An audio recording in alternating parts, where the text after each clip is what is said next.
Teman-teman, utang adalah salah satu masalah serius yang terjadi pada banyak orang. Bagaimana bila utangnya dalam jumlah yang tidak sedikit? Kali ini kita akan belajar dengan seseorang yang pernah terlilit utang yang luar biasa banyak, yaitu 4,7 miliar. Siapa juga yang gak merasa berat? 4,7 miliar itu sangat-sangat banyak, teman-teman. Tapi Masya Allah, beliau ini mampu melewati ujian tersebut dengan izin Allah. Tapi kita simak ya, bagaimana sosok beliau dalam mencari titik terang.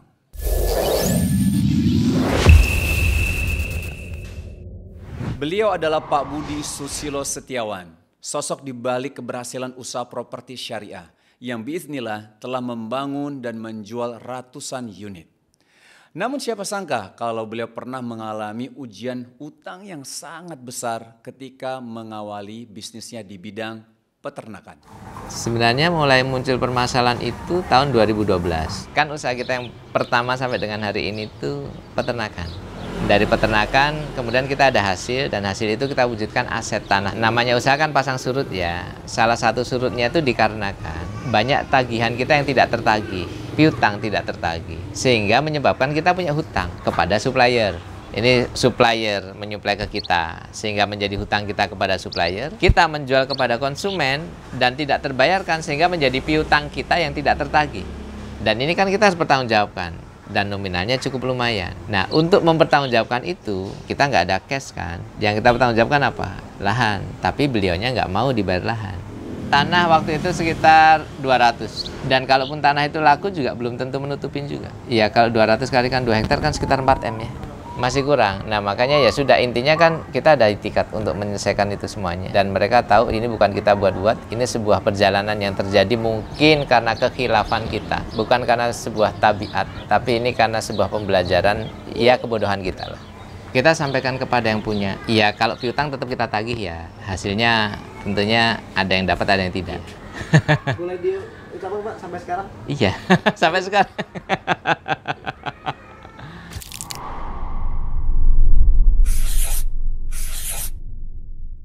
Kan kewajiban terhadap utang itu 3.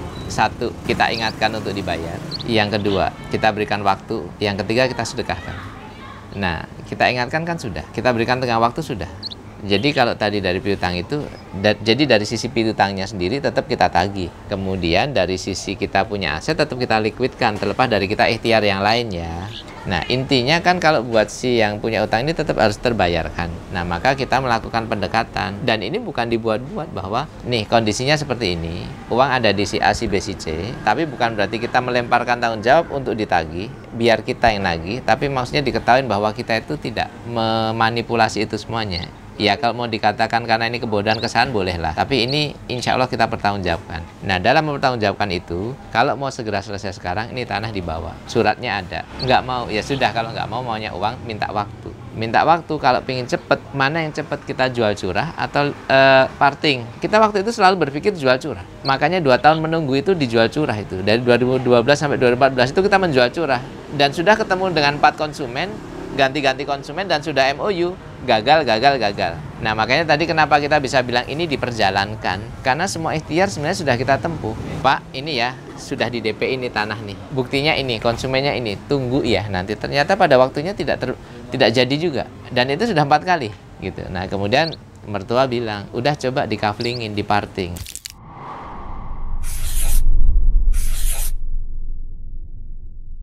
Bismillahirrahmanirrahim. Yang saya lakukan ketika suami dalam kondisi sulit, saya berusaha ikhlas dan tawakal dengan apa yang ditakdirkan Allah untuk saya. Kemudian saya kasih semangat untuk suami atau motivasi, dan berdiskusi dengan suami langkah-langkah apa yang harus kita lakukan untuk memperbaiki kondisi seperti ini.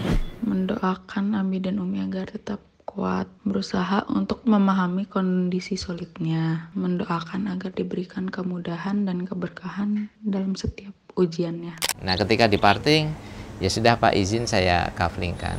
Begitu laku, nanti saya tunaikan sambil kita memproses perizinan. Kan tetap ketika ada revenue, dominannya untuk menyelesaikan kewajiban, sebagian untuk mengurus legalitas, sebagian untuk ngasih progres ke konsumen kan. Nah, ya alhamdulillah terbayarkan. Jadi tentunya dengan sama-sama pengertian dan pemahaman ya, bahwa kita bukan mau mangkir atau lari dari masalah. Kita mau menyelesaikan masalah dan karena ini sedang dalam masalah begitu. Ada hal penting yang bisa kita ambil dari cerita Pak Budi. Di antaranya adalah bentuk tawakal beliau yang benar-benar berprasangka baik terhadap takdir Allah serta bentuk ikhtiar beliau dalam menjalankan bisnisnya. Pak Budi benar-benar ingin mengedepankan prinsip-prinsip syariah agar apa yang ia dapatkan menjadi hasil yang berkah dari Allah untuk dirinya, keluarganya, dan lingkungannya. Sehingga baru ada kesepakatan tuh 2014 dengan properti itu. Jadi kembali ke awal nih, kenapa terlahir properti itu sebenarnya menyelesaikan hal-hal itu tadi. Nah, untuk mempertanggungjawabkan itu, kita nggak ada cash kan. Yang kita pertanggungjawabkan apa? Lahan. Tapi beliaunya nggak mau dibayar lahan. Karena nggak mau, berarti ya sudah kita minta waktu untuk kita jual. Nah, menjual kita tawarkan curah, itu ternyata tidak mudah. Kemudian di split, di parting, menjadilah kaflingan. Begitu kaflingan, lah kok keterusan. Konsumennya masih pada nanya, suplai bahannya masih ada, ya sudah. Oh, berarti ini bisa peluang menjadi bisnis baru. Bisnis baru tapi harus kita manajemen dengan lebih apik. Gitu.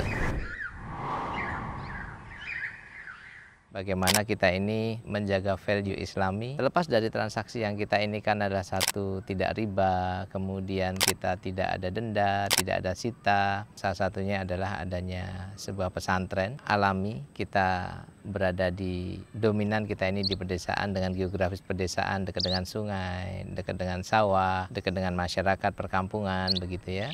Harapan kita yang tinggal di sini secara tidak langsung sudah ikut memberdayakan masyarakat yang ada di desa ini, begitu.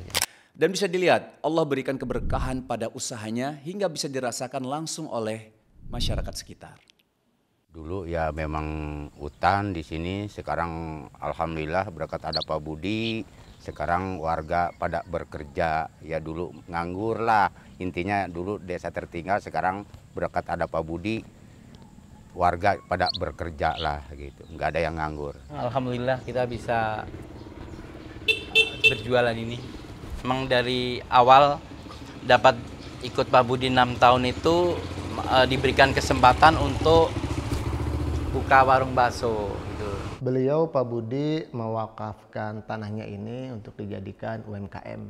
Untuk masyarakat yang ada di sini, hasil kerajinan tangannya bisa ditampung di UMKM. UMKM Tegalwaru. Untuk perannya di sini yang pertama sebagai pengusaha juga bisa ngeliat produknya untuk buka di wilayah tertentu, dan untuk pengusaha sendiri bisa melihat produk yang ada di sini sehingga bisa beli hasil kerjaan masyarakat. Harapannya Pak Budi dan Tasnim semakin konsisten membangun peradaban Islam. Dengan visi bisnis yang bukan hanya demi materi semata, melainkan ada sisi kebermanfaatan baik di dunia maupun akhirat, maka saya pun tertarik untuk join dan mensupport visi misi Pak Budi.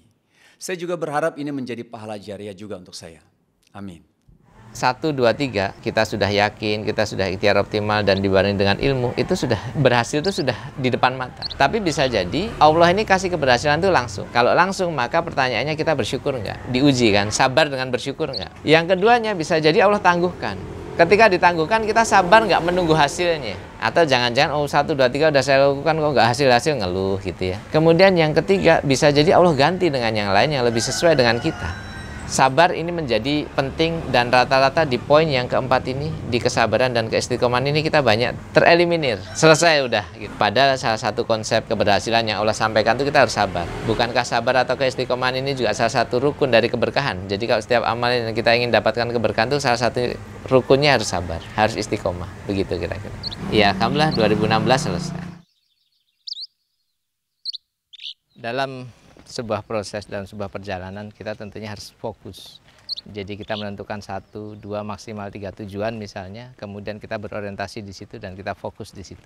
Nah, kemudian setelah kita fokus dalam prosesnya, kita berorientasi pada prosesnya. Ada tujuan yang kita mau raih, kita fokus di situ. Kemudian kita berorientasi pada prosesnya. All out kita semua kerjakan dengan sebuah proses yang kita siap nikmati, siap hadapi rintangannya. Dan tentunya ini butuh bekal, tentunya butuh bekal ilmu dan kesabaran. Jadi ketika kita ingin meraih semuanya itu, fokus, kemudian kita orientasi pada sebuah proses, dan dibarengi dengan ilmu, dan tentunya ada sebuah kesabaran di situ. Dari pengalaman Pak Budi kita bisa ambil pelajaran bahwa selama kita masih hidup di dunia, masalah itu pasti ada. Namun kita perlu sabar dalam menghadapinya.